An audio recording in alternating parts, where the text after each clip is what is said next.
නමස්කාර වේවා බුදුරුවනට සැමදා බුදු හිමි සරණ යමි.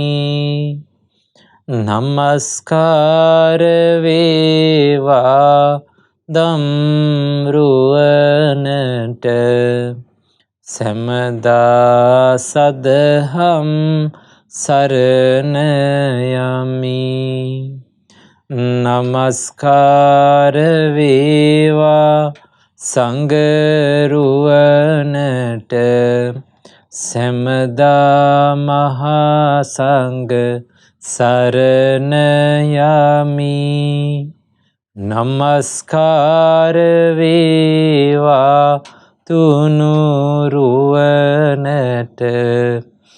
සැමදා තිසරණ සරණ යමි. සාදු සාදු සාදු. First of all, may all of our homage be to our great Kalyana Mitra, Pinot Loku Swamin Wahanse. Sadhu, sadhu, sadhu. Dear meritorious devotees, today this special Dhamma sermon is conducted in English language. Today's Dhamma sermon is sponsored by Mr. Lalit and Neela and Yasanji and his wife Dr. Tiloka and son and daughter Saman and Shanti. So with the kind sponsorship from these meritorious people, we are going to listen to Dhamma. Now today we are going to learn a valuable lesson for all of our lives. Today we are going to learn a teaching from the Buddha's dispensation. Now in Buddhism, in the Buddha's teachings, it is always about practicing. The Buddha teaches always about cultivating wholesome qualities and wholesome thoughts in our mind. That is what Buddha focused on. Now Buddha defined what his teachings. In Dhammapada, there are 3 verses that explains about the Buddha's teachings by the Buddha himself. The Buddha said, Sabba papassa akaranang kusalassa upasampada sachitta pariyodapanang etang buddhana sasana. The Buddha said, Sabba papassa akaranang, to avoid all evil, to avoid all evil deeds, evil thoughts from our life. And kusalassa upasampada, to cultivate wholesome qualities and wholesome deeds in our mind. Sachitta pariyodapanam, to tame and to purify your mind. Etang buddhana sasanam. This is what Buddha's teachings. This is the teaching of all the Buddhas. Do you know that all the Buddhas that have ever lived in this world so far, their teaching was the same thing. Their focus was on the same thing. Maybe their words are different, but the only target and the only focus to cleanse your mind and cultivate the wholesome qualities within your mind. So that is why the Buddha said, you can cultivate wholesome qualities. You can make your mind a wholesome place, totally wholesome place. And you can cultivate these wholesome qualities, thoughts and deeds. The reason why the Buddha says that you can avoid evil and cultivate wholesome is, the Buddha said, I did this. I cultivated wholesome qualities in my mind. I cultivated wholesome deeds in my life. I did the good. I cultivate the good in my life. So you can do. Okay? The Buddha said, if I could not do it, I will never say that you cannot develop wholesome qualities. So we all can do, and we all can cultivate the wholesomeness in our mind and take our mind to a better and a more, make our mind a peaceful and a more serene place.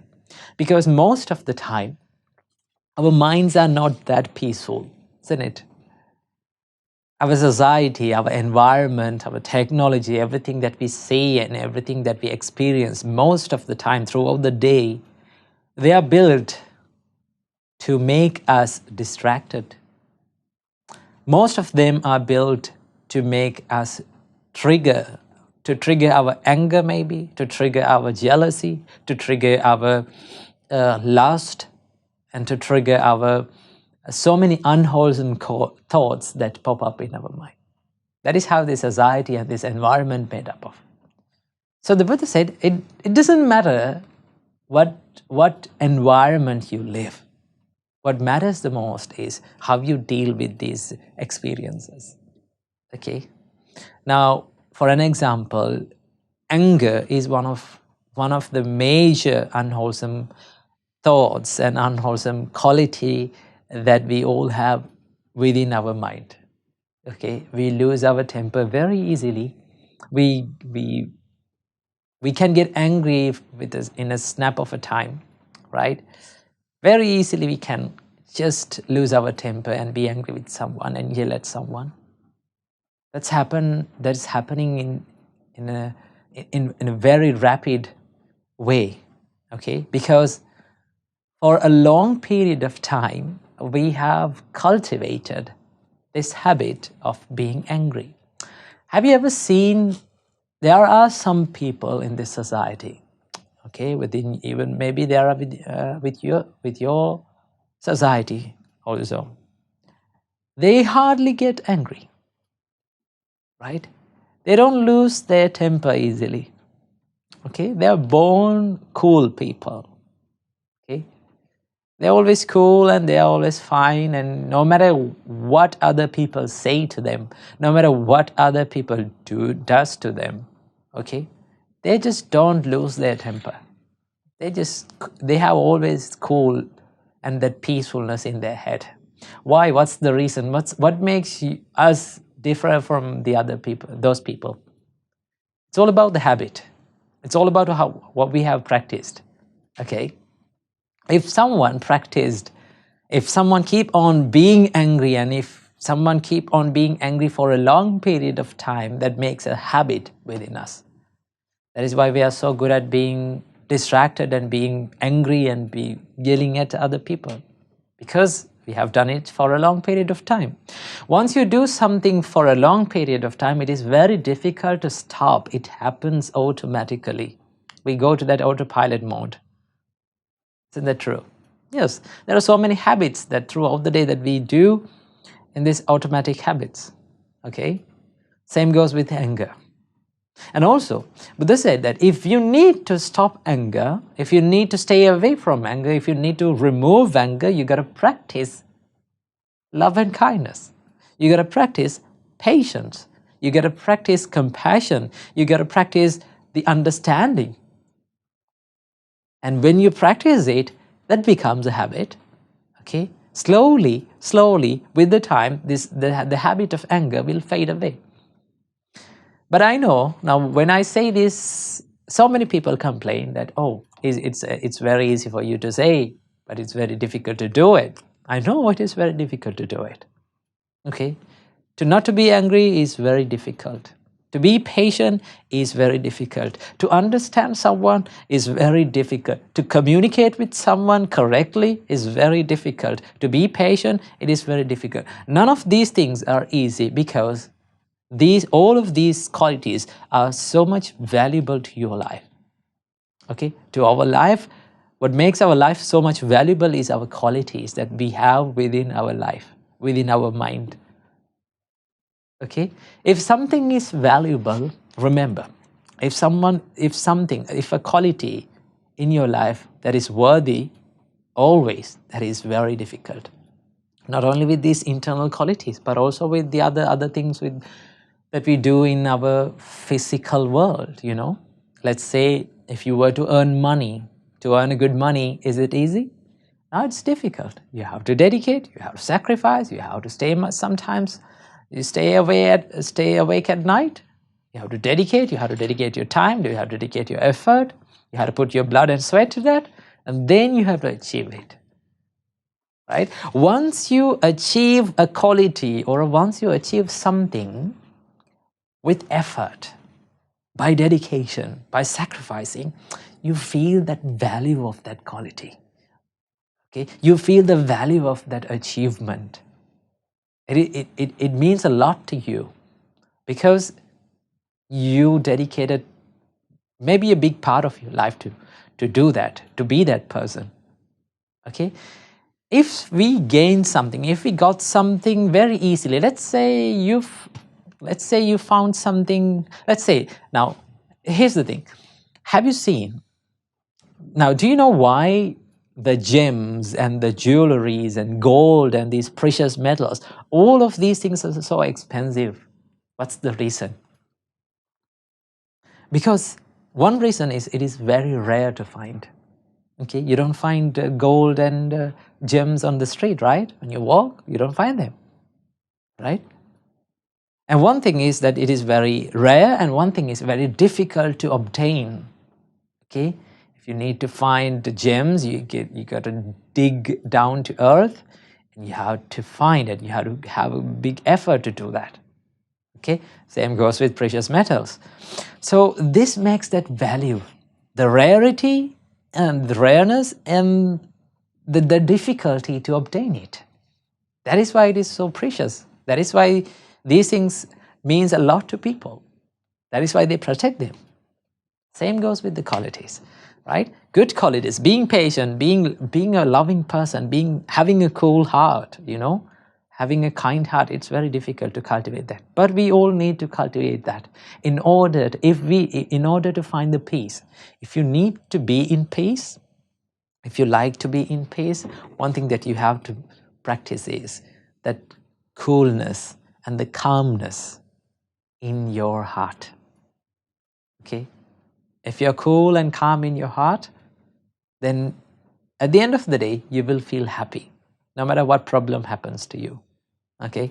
So that is why in the Buddha's teachings, it teaches about how to remove the hatred from our mind. Okay? Buddha teaches us, in Buddha's teachings, it teaches us how can we remove our hatred. Because the Buddha said, hatred is something that makes your mind impure.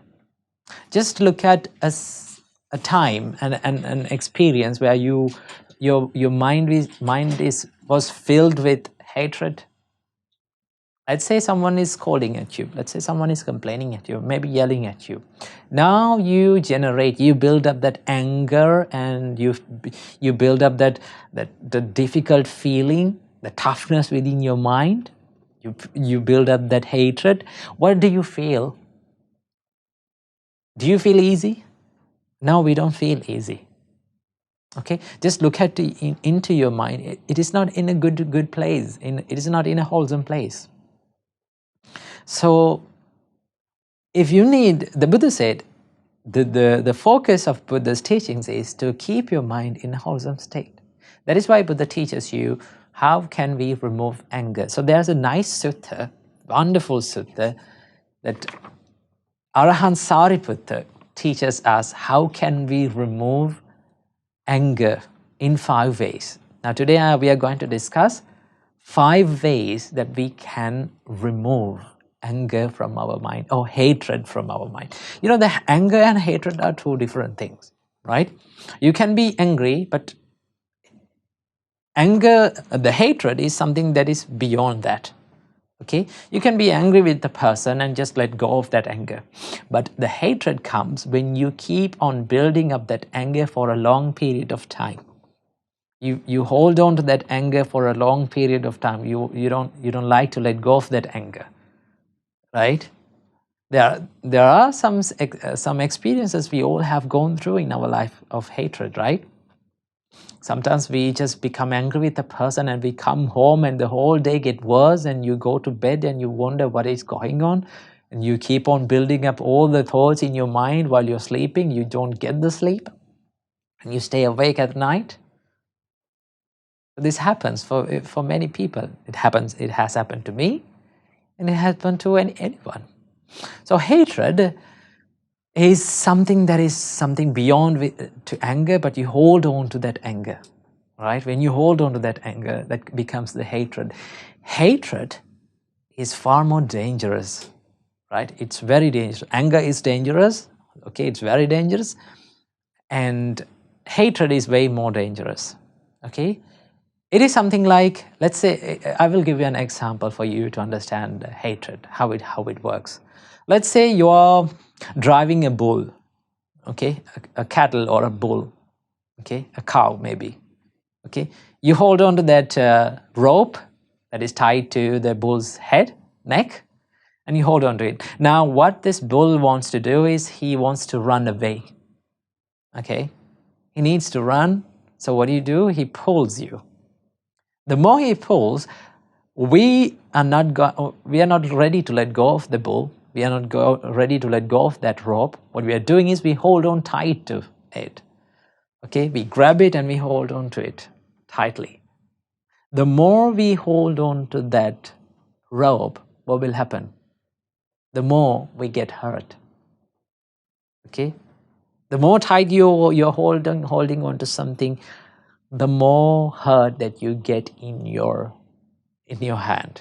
You will get hurt. So what we have to do is we have to let go in order to feel less hurt. Okay, if you need to remove that hurt from your body, you need to let go of that rope. So at some point in your life, if you need to let go of that hurt, what is hurting you, what do you have to do? You have to let go of that anger. Okay, not to hold on to that anger, but to let go of it. That is how we let go of it. Okay, that's how we remove our hatred. So I'm going to discuss about this sutta. In the first thing, in this sutta, in the first part, Arahant Sariputta, this sutta was preached by Arahant Sariputta. So in this sutta, in the first part, Arahant Sariputta explains about 5 types of people. There are 5 types of people, and in each and every one of these type of people, we have to apply a different way to remove the hatred from our mind. Okay, so Arahant Sariputta says, now we build up hatred towards these 5 categories of people. Let's go through them one by one. Okay, the first type of people is, Arahant Sariputta says, their body is impure, but their speech is pure. What do you mean by the body is impure? Is their bodily conduct, the way they behave with their body.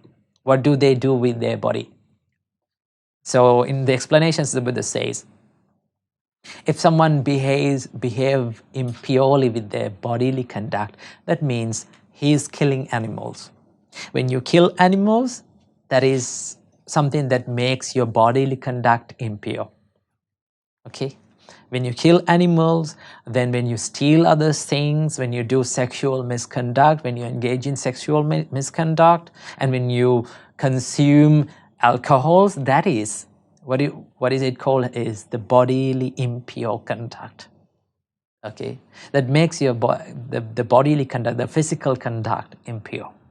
Arahant Sariputta says, and their speech is pure, but their bodily conduct is impure. Maybe they are killing animals, maybe they are stealing other things, right? And maybe they are engaging in sexual misconduct. Their bodily conduct is impure, but their speech, their verbal conduct is pure. Okay? That means they don't lie. Right? Their verbal conduct is pure. They don't lie, they don't gossip, they don't they don't say those backbiting words. Okay, They don't build, they don't break others' relationships with their words. So that is called what you mean by the impure state of your verbal conduct. Okay, your speech becomes impure. When you lie, your speech becomes impure. When you gossip, your speech becomes impure, the Buddha said. So maybe their bodily conduct is bad, but their speech is good. How they behave with their words is good. So that is the first type of people. The second type is, Arahant Sariputta says, their speech is impure. Okay, what do they do from their words is impure. They lie, they gossip, they break others' relationships with their words. They do so many bad things with their words. Sometimes they use these harsh and tough words. Okay, they hurt others' feelings with their words. So that is called the impure verbal conduct, or their speech is impure. But their bodily conduct is pure. Okay, there are people, their words, what do they put out from their mouth is very bad, but their bodily conduct, the way they behave, the way they live their life is somewhat good. Let's say they are not killing animals. They are not engaging in sexual misconduct. They don't steal any other's possessions. Okay, they don't consume alcohol. So they live in a good way of bodily conduct or a physical conduct. Okay, so this is the second type. Their speech is impure, but the bodily conduct is pure. First type is their bodily conduct is impure, but their speech is pure. Okay, and let's go for the third type. Arahant Sariputta says the third type is their bodily conduct and the speech, both of them are impure. Okay, none of those things are pure. Both of them are impure. What do they do? They kill animals, they steal, they engage in sexual misconduct, they use alcohol, and they lie, and they gossip, they use their words to hurt others' feelings and do so many bad things like that. Their physical and verbal conducts are impure. But here's the trick. But from time to time, their minds tends to do wholesome things. Okay, very rarely, from time to time, okay, once in a blue moon maybe, they do good things.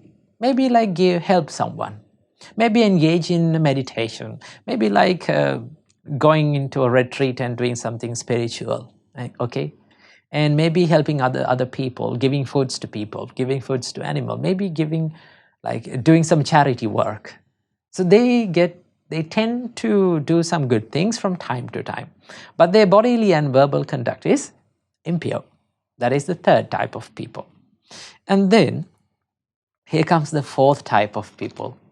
Arahant Sariputta says, the fourth type is their bodily conduct and their verbal conduct, and both of them are impure, and also in the same time they do not do any good things, even rarely, not even once in a blue moon. Okay, they just engage in every unwholesome thing in their life. Okay, so now for someone, they can say, now you're judging people. Well, your actions, what do you do and what do you speak tells many things about you, right? That is the thing. I know that there are good things, but they are hidden inside. Okay, in every one of us there is something very good, but sometimes they are hidden inside. The only thing that people can see, and the only thing that society can see, and the only thing that you can see is the dark side.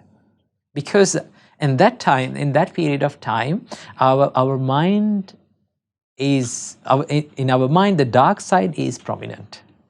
Okay, the unwholesome side is prominent. That is why. So our job is to find that wholesome light, find that light that exists within you, within us. Every one of us have that light. Our job and our target is to find that wholesome light within us. Okay? And the final type, let's go for the final type. Arahant Sariputta says, there are people who are pure in bodily conduct. Okay, they do good things from their body, Pure in verbal conduct, they do good things from their words, and also not from time to time, they always do wholesome things. They live a whole and wholesome life. Okay? They live a pure life. Right? So these are the 5 types of people. And the thing is, we can get angry at any one of these people. Maybe having all the bad deeds, maybe with a person who is having all the bad deeds, and also with a person who is having all good deeds, all good things. Okay? We can be angry with them. Sometimes anger can happen like that. Right? So Arahant Sariputta introduces us to 5 ways we can remove the anger from them. But if you go through them, there is only one way to remove the anger, but it is 5 aspects, 5 ways of doing it. Okay? So I will introduce you to the first way. The first way is called the old cloth way. Okay? What is it? Old cloth way. Arahant Sariputta says, how should you get rid of hate for a person whose behavior by way of body is impure and the speech is pure? Now there are people, what is the first type? The body is impure, the physical conduct is impure, and the verbal conduct is pure. How you remove the hate from this person? Okay? How you remove the hate that is within you towards this person? Arahant Sariputta says, it is something like this. Suppose a monk wearing rag robes sees a rag by the side of the road. Now in the past, the monks who lived in the past did not wear the clothes or the garment that was given by people, that was offered by people. There were people who offered some clothes for the robes to monks. But most of the time, the tradition was to find a rag cloth. Okay? In the past, monks would go to the jungle and find some cemeteries, and go to the cemeteries and find some clothes that people used to wrap the dead bodies. In the past, people wrapped the dead bodies with clothes, and they put it into the cemetery, maybe live in the jungle. So monks would go and get those clothes and wash it thoroughly and make it a robe. Okay, that is called the rag robe. So now suppose there's a monk who uses a rag robe and his robe is incomplete. You know that now when you depend on rag robes, it is very difficult to find some clothes. You know, maybe our robe is not complete. You may need some other clothes. Okay. You may need another part of a cloth. So there's a monk who is seeking for a cloth to his rag robe. And he finds a rag or a cloth on the street. Okay? A left behind cloth. Okay? That is filled with mud and lot of other impurities. Now it is on the street. This monk comes near to this cloth, and what he does is he put 1 foot on the rag robe, okay, that cloth, and spread the cloth from the other foot. Okay, he put 1 foot on the cloth and spread the cloth and see what he can get from the cloth. Maybe there's a part where there is not decayed. Okay, where maybe there's a part that is not filled with mud and all the stuff. Okay, he sees whether I can get a good part of this cloth. If he saw that, what he does is he slowly he tears off that part of the cloth and he goes back. Okay, he takes it to his robe. So same like that, same like you remove the quality, the good part from the bad part, Arahant Sariputta says, you have to focus on the good quality of that person. Maybe his bodily conduct is impure, but his speech is pure. Okay? The problem within us is our minds are always trained to see the fault of a person than a quality of a person. right? Our eyes and our minds are always trained to find a fault, a mistake. Okay, just think about the people around you and think like, it is not very easy to find, it is not very easy to think of a good quality, okay, then you think a mistake about them. Most of the time when people think about other people, what they think is the mistakes, about the faults. Well, everyone have mistakes, okay? None of us are perfect. So same like that, Arahant Sariputta says, focus on the good quality. What is the good quality? His speech is pure. When you focus on the good quality, what happens is your mind becomes open to that person.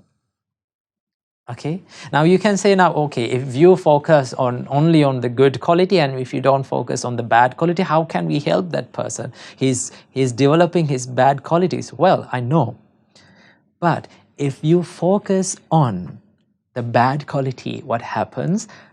The thing is, we build up the hatred because we are upset of that bad quality. We always see that bad quality, okay? And we build up that hatred and we build up that anger. Well, if you need to help a person, first thing that you must do is you have to remove the anger towards that person. That is how you help them, okay? Let's say you need to help someone.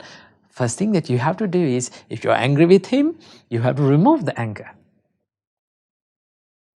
Okay, to remove the anger, you have to focus on the good things, good qualities, and make your mind a wholesome place. And then approach that person and point out the fault and the mistake, and then we have to help him to grow.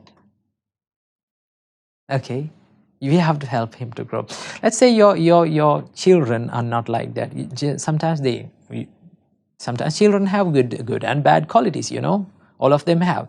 But sometimes we get so much concentrated and so much focused on their bad qualities, and we forget all the good things.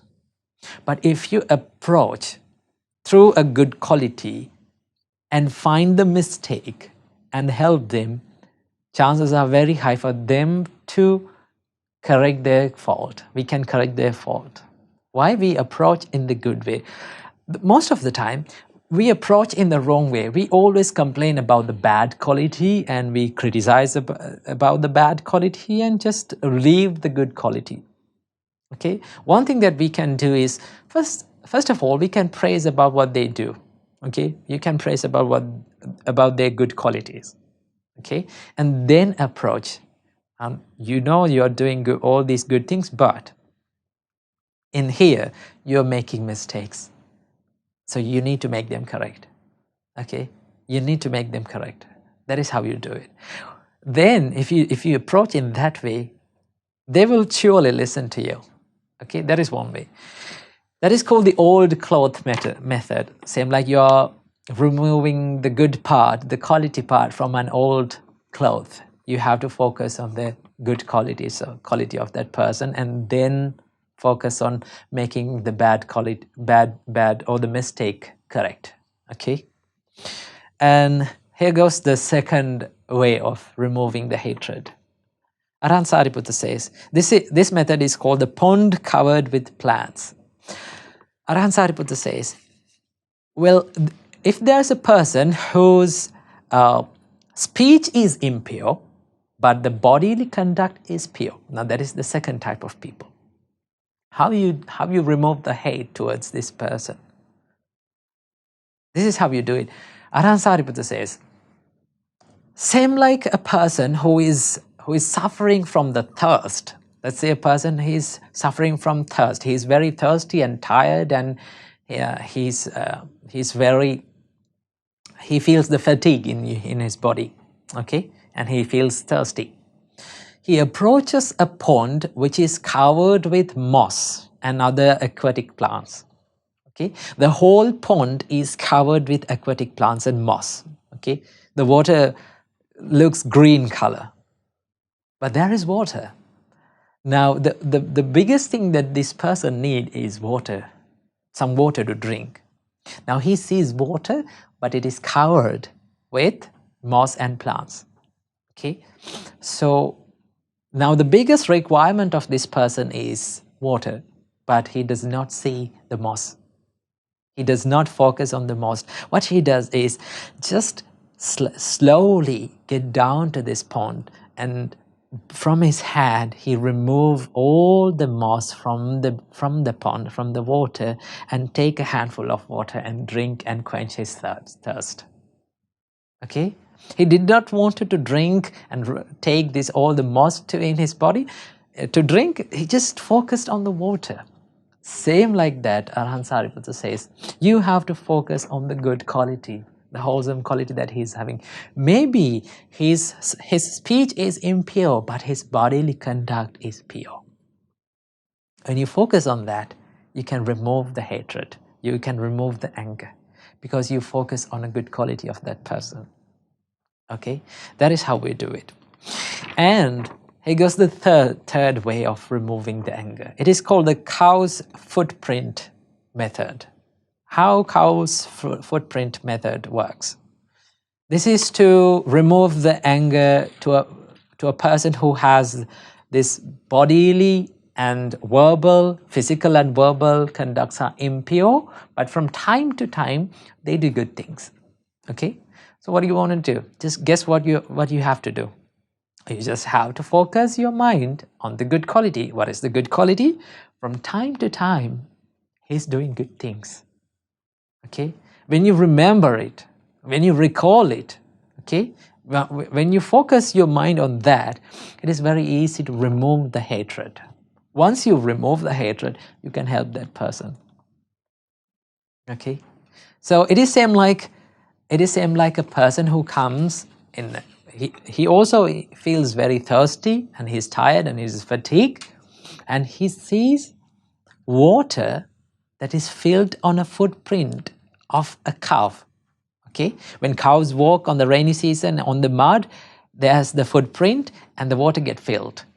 Okay, and when a person who is suffering with thirst sees that water, the little droplets of water in that cow's footprint, now he needs only water. What he does, he kneels down on the ground, keep his hand beside the cow's footprint, okay, and this he bend down, and then he just slurp up and just suck up the water that is inside that footprint, because he's suffering from thirst.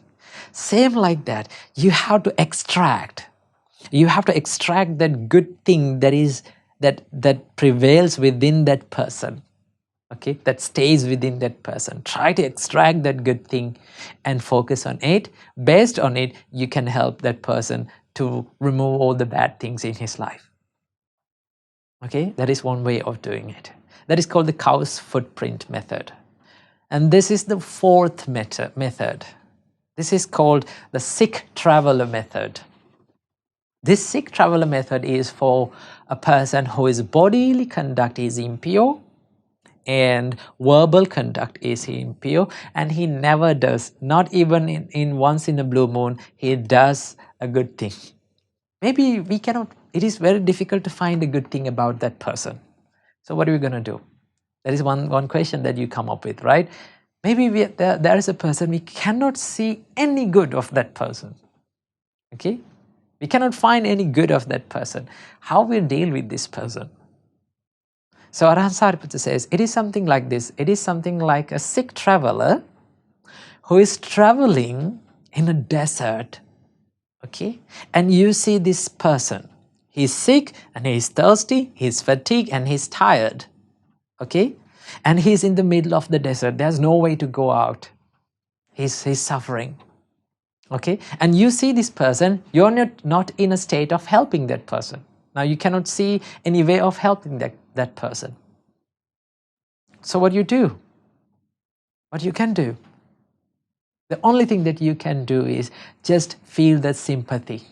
Feel sympathy. Oh, poor person. You poor thing. You, because of your own bad deeds and your unwholesome qualities, one day you are going to suffer. Okay? You feel sorry about that person. You feel empathetic. You feel compassionate that person, and you wish one day, okay, you wish one day this person will be a good person, because you cannot find anything good about him. Even in that state, Ajahn Sariputta says you should not be angry with that person. You have to feel compassionate about them. Okay, you have to feel that sympathy and build up that sympathetic emotion within your mind. Then you can remove anger. Okay, that is called the sick traveler method. If you cannot find any good of a person, what you have to do? Be compassionate on that person. Feel sorry for him. Okay. Okay, let's go for the last one. Okay, this method is called lotus pond method. Lotus pond method is for a person who is good in both physical and verbal conduct. Maybe they're doing good things from their body and from their words, and also they do good every time. Not only time to time, every time. They live a wholesome life, a pure life. But the thing is, even we find and we meet people who are very good and very wholesome. Sometimes we get angry even with them. That is the nature of our mind. So how can we remove this anger? It is something like a lotus pond, which is filled with water, and there is no moss or nothing in that pond. Okay, the water is crystal clear, and there's a nice beach around, and there's a nice bank beach around, sand beach around the pond. Okay, and there's the tree shades, and there comes a person who has become tired and who is thirsty, and he sees this water. Okay, he sees this crystal clear water. So what he can do? He can jump into the pond. He can bath, and he can drink as much as he wants the water, and he can swim.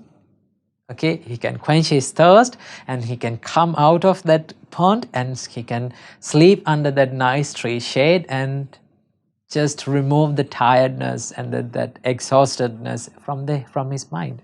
Same like that. When you see a person who is filled with good deeds, there are ample amount of good things that we can think and be happy about him. Okay, there are thousands and thousands of good things that we can focus on. Okay, just when you see a people with good deeds, good ambitions and good attitudes, just focus on their good things. Okay, just focus on their bright side, and then what you have to do? You can remove your anger. Okay, that is how we remove the anger from our mind. So basically, if you look at it, it explains only one way to remove the anger, and that is to focus on the wholesome side of a person and approach it, and then you can help that person to make their mistakes correct.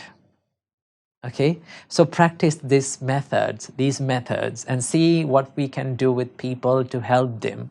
Okay, deal with them. And one of the best things that you can do when you have people who have mistakes, okay, people make mistakes, it is okay to make mistakes. So what we can do, we have to communicate well. Communication is the best way to solve problem. Just sit down and have a peace talk with them and clarify the problem.